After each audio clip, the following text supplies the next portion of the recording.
For a long time, people wondered, is there something different about the brain of somebody who does violent acts, particularly repetitive violent acts,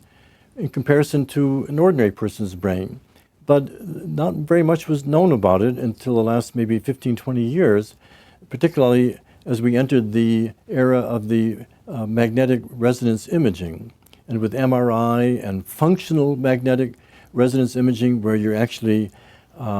are taking pictures of the brain as the person is looking at some picture or hearing certain words and showing how the brain blood flow differs from moment to moment. Now we really know a lot more than we used to. And it turns out that there are a number of areas in the brain that are very important in social decision making and moral attitudes and so on. If you think that the brain has a number of main sections, everyone knows about the wrinkly cortex, the part that seems to underlie thought, but there's a more primitive part of the brain that deals with emotion called the limbic system, and then there's the part of the brain that just has to do with arousal versus being asleep.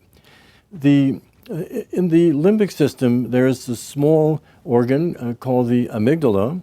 that registers emotion, but particularly has an ability to recognize when somebody else out there has a fearful face or is in a state of fright or upset. The interesting thing about the kind of cold-hearted murderers is that their amygdalas don't function properly the way ours does, and they may recognize dimly that so-and-so out there is afraid, but they don't have the concern that you or I would. Like, let's say if we saw a crying kid in a department store who probably got separated from his mother,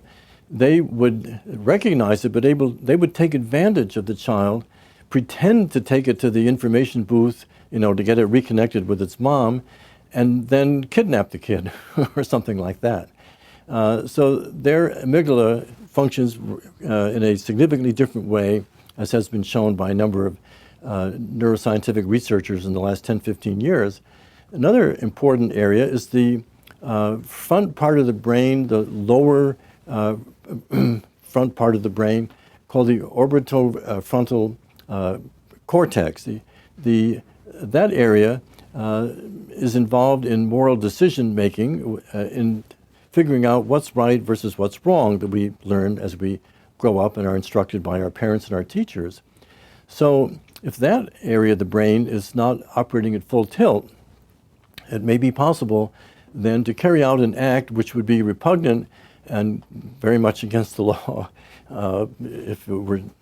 kind of contemplated by an ordinary person, but that does not stop the individual who has this defect in the orbitofrontal cortex from carrying out the act that he may feel like doing.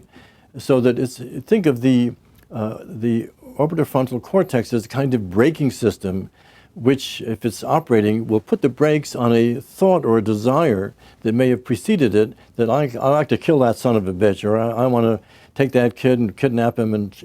but then one thinks of the consequences. Oh my God, I'd be eating cheese sandwiches in jail for the rest of my life. I won't go there.